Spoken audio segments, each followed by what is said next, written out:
datang dengan adanya generasi yang baik dan generasi yang berkualitas, kesejahteraan kita akan tercapai. Dan itu semua untuk keluarga kita. Satu lagi yang saya dapatkan itu dari yang saya baca, bahwa untuk pola asuh anak di bawah 7 tahun itu hindari jangan sampai kita membentak Bapak Ibu, membentak anak di bawah 7 tahun, karena dengan adanya kata keras kita terhadap anak itu sel-sel neuron-neuron yang ada di otaknya akan putus. Sementara neuron-neuron itulah yang diperlukan untuk kualitas anak kita. Semoga itu bisa kita terapkan nanti. Kalau saya, mungkin sama cucu saya nanti saya terapkan. Karena anak-anak saya udah besar setelah mendapatkan ilmu ini, Bapak Ibu. Karena saya sudah telat mengetahui ilmu ini, anak saya udah umur 8 tahun, yang paling kecil. Iya, sama tetangga kita ya Pak, peduli.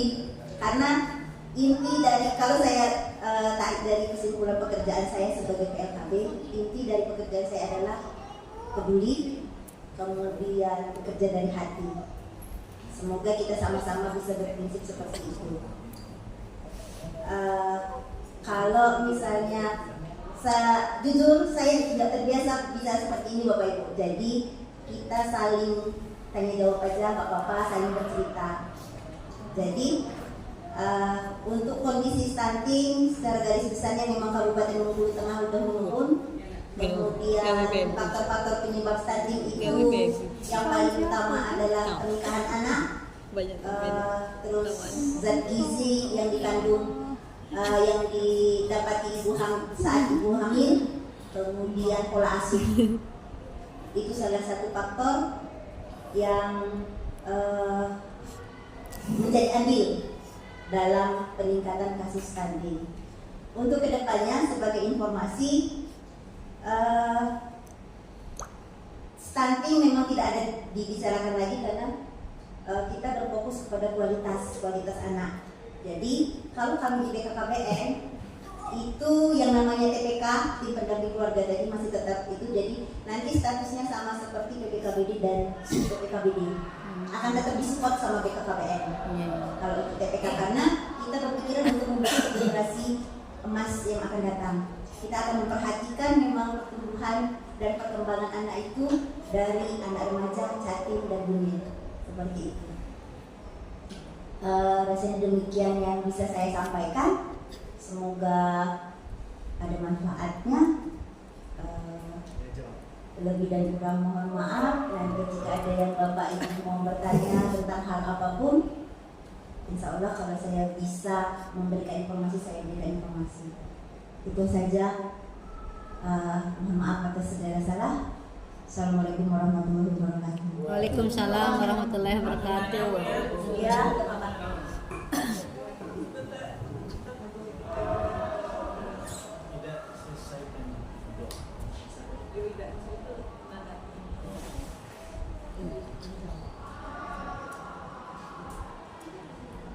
Ada sesi tanya jawab.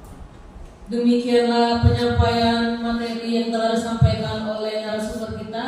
Kalau ada yang mau ditanya, kami persilakan. Ya, kepada Pak Ustadz Cece, kami persilakan.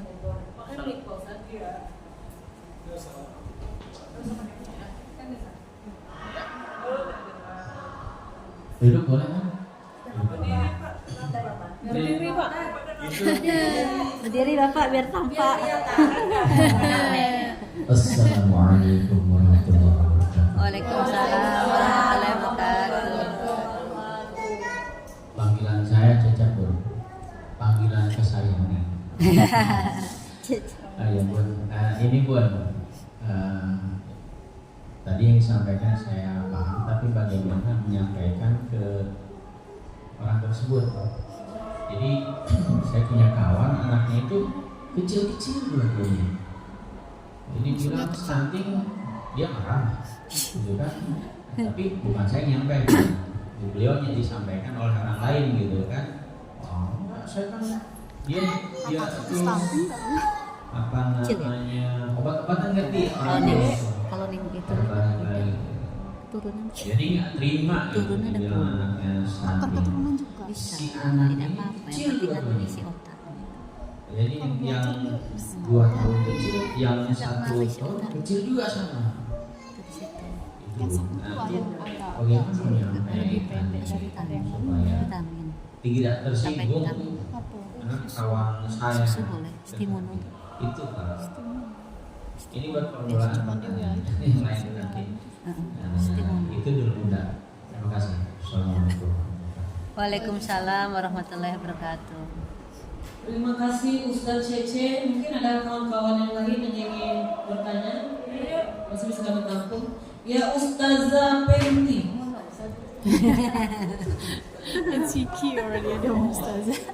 Oke, assalamualaikum warahmatullahi wabarakatuh. Waalaikumsalam warahmatullahi wabarakatuh. Perkenalkan Ibu Robi, saya Penti Aisyah. Saya penyuluh agama Islam Kabupaten Empang. Lulus ya. Di sini saya ada 2 pertanyaan. Yang pertama, tadi kan Ibu bilang kalau anak di bawah umur 2 tahun itu masih bisa ditangani. Jadi pertanyaan saya, bagaimana cara menangani anak di bawah 2 tahun tersebut? Terus pertanyaan yang kedua, tadi Ibu bilang kalau ciri-ciri anak yang stunting di bawah umur 2 tahun itu contohnya kerdil, terus pendek, itu secara fisik. Bagaimana melihat anak itu stunting, melihat di non fisiknya gitu, secara psikisnya tuh bagaimana gitu. Itu mungkin itu saja. Terima kasih. Assalamualaikum warahmatullahi wabarakatuh.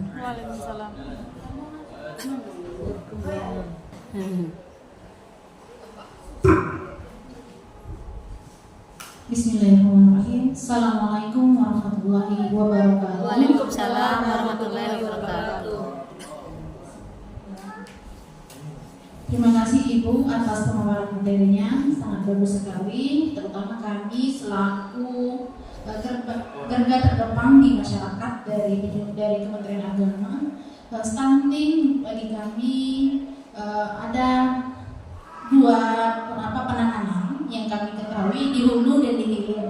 Nah, di hulu itu berperannya penyuluh agama sangat bagus sekali karena pencegahan di ibunya, ya Bu ya. Setahu saya seperti itu. Nah, bagaimana langkah-langkah yang bisa kami ambil selaku penyuluh agama masuk ke penyuluhan tentang pencegahan stunting di hulu tersebut gitu. Nah, misalnya Ibu tadi mengatakan bahwasanya kerjasama dengan BKKBN dan penyuluh agama melalui pembinaan anak untuk pernikahan gitu. Nah, di mana kita akan melaksanakannya seperti itu? Apakah di yang di desa itu dulu namanya yang remaja? GKR. PKR ya? PKR bisa. PKR apa di sana atau di sekolah atau di bagaimana? Terus lagi-lagi biasanya Ibu ketika kami mau mengadakan kegiatan, contoh saja misalnya ini kita mau menangani stunting di hulu tadi tentang kesiapan Ibu atau calon Ibu dengan cara pencegahan pernikahan dini di sekolah, katakanlah seperti itu. Nah, bagaimana langkah-langkah kita itu? Apa kita menghadap ke sana terus lagi-lagi dana gitu? Nggak mungkin kita mengumpulkan permisi aja gitu kan? Nah, mungkin Ibu Novi bisa berbagi kepada kami dan insya Allah kami siap melaksanakan itu di kecamatan kami masing-masing. Karena kami di KUA Kecamatan Pondok Kelapa sudah melaksanakan tingkat desa aja, sekedar rembuk stunting gitu. Maunya kami ya bagusnya di hulu, tapi kesiapan ibunya seperti itu. Terima kasih. Assalamualaikum warahmatullahi wabarakatuh. Waalaikumsalam warahmatullahi wabarakatuh. Sudah 3 pertanyaan yang kami tampung. Pertanyaan yang pertama oleh Ustadz Cecep, bagaimana cara menyampaikannya ini narasumber? Menyampaikan bahwa anak itu stunting, bagaimana cara penyampaiannya? Yang kedua oleh Ustazah Penti, bagaimana cara menangani anak yang masih di bawah 2 tahun tadi?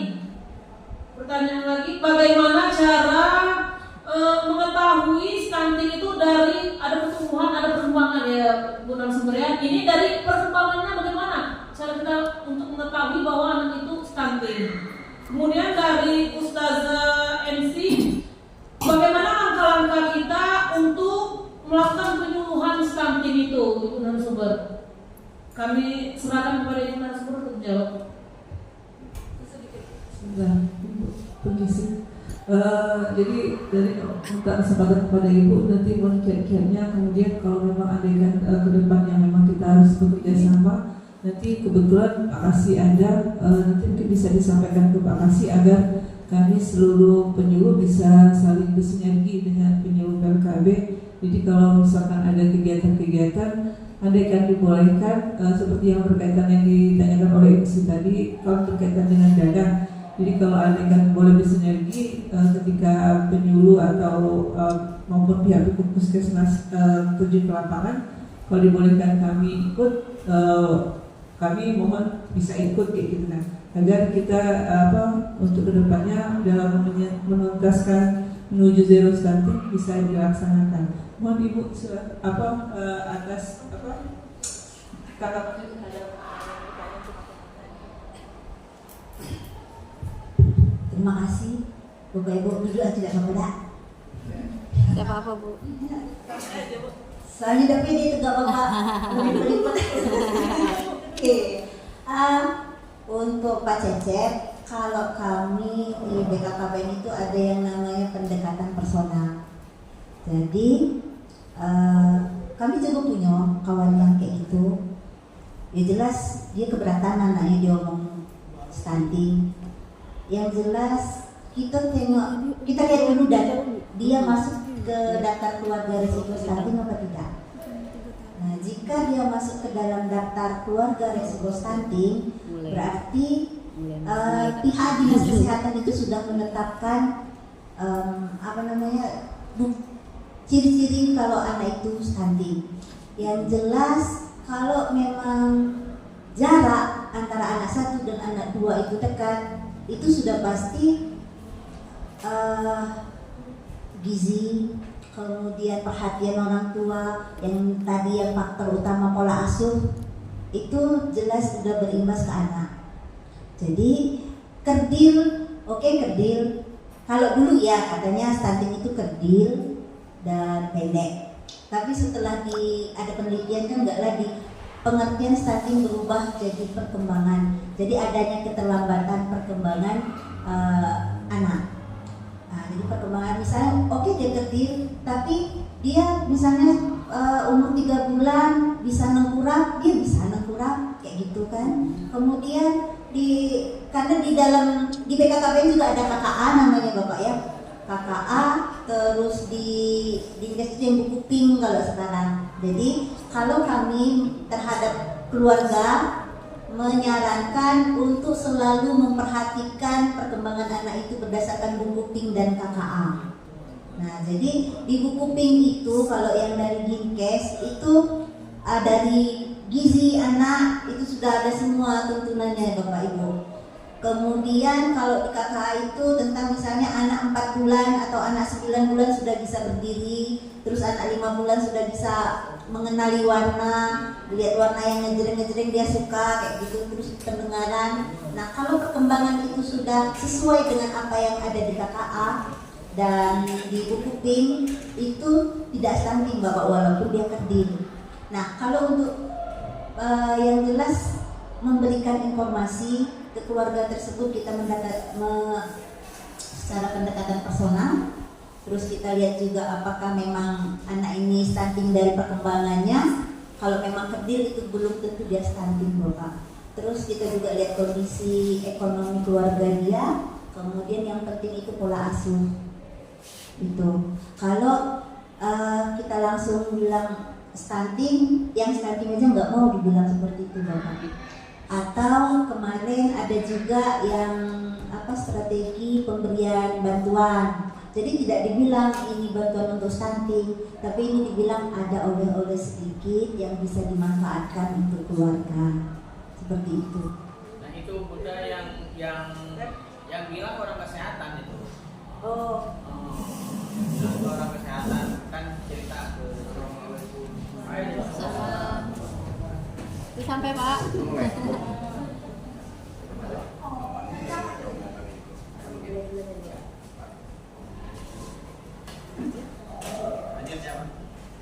Jadi yang bilang itu orang kesehatan nggak terima ya? Yang bilang seperti itu tuh orang kesehatan sendiri, dianya nggak terima. Itu masalahnya. Cerita ke kami itu. Berarti tinggal pendekatan personal aja Bapak. Jadi kalau memang itu saran dari saya pribadi, kalau memang itu teman dekat, sangat dekat dengan kita berupaya pendampingan dan pendekatan personal Bapak. Dengan memperhatikan ibu-ibu yang ada di sekitar kita dan pemanfaatan apa yang ada di sekitar kita. Kayak gitu Bapak. Makasih Bapak. Untuk Ustazah Peggy, tadi kan bertanya tentang anak stunting yang di bawah 2 tahun. Usia 2 tahun. Usia 2 tahun. Kita bisa melihat ciri-ciri yang sama seperti yang saya terangkan dengan Bapak Pak Cecep. Itu perkembangannya dari perkembangan anak-anak yang kita pantau. Kalau misalnya Mbak Bendi ada ponakan yang perkembangannya nggak sesuai misalnya dengan yang petunjuk tadi, buku PINK dan KKA, itu sedini mungkin harus diwaspadai dan harus diambil tindakan agar bisa ada perbaikan nanti. Jadi kalau di atas 2 tahun itu kita nggak bisa memperbaiki kondisi stunting karena organ-organ penting dan perkembangan yang ada di anak udah maksimal di 2 tahun seperti itu Ibu. Yang 2 tahun ke atas itu tinggal emosionalnya aja yang kita perbaiki. Kalau untuk intelektualnya itu di bawah 2 tahun karena stunting itu berhubungan dengan intelektual anak, kecerdasan kayak gitu. Terus termasuk juga ketangkasan anak gitu.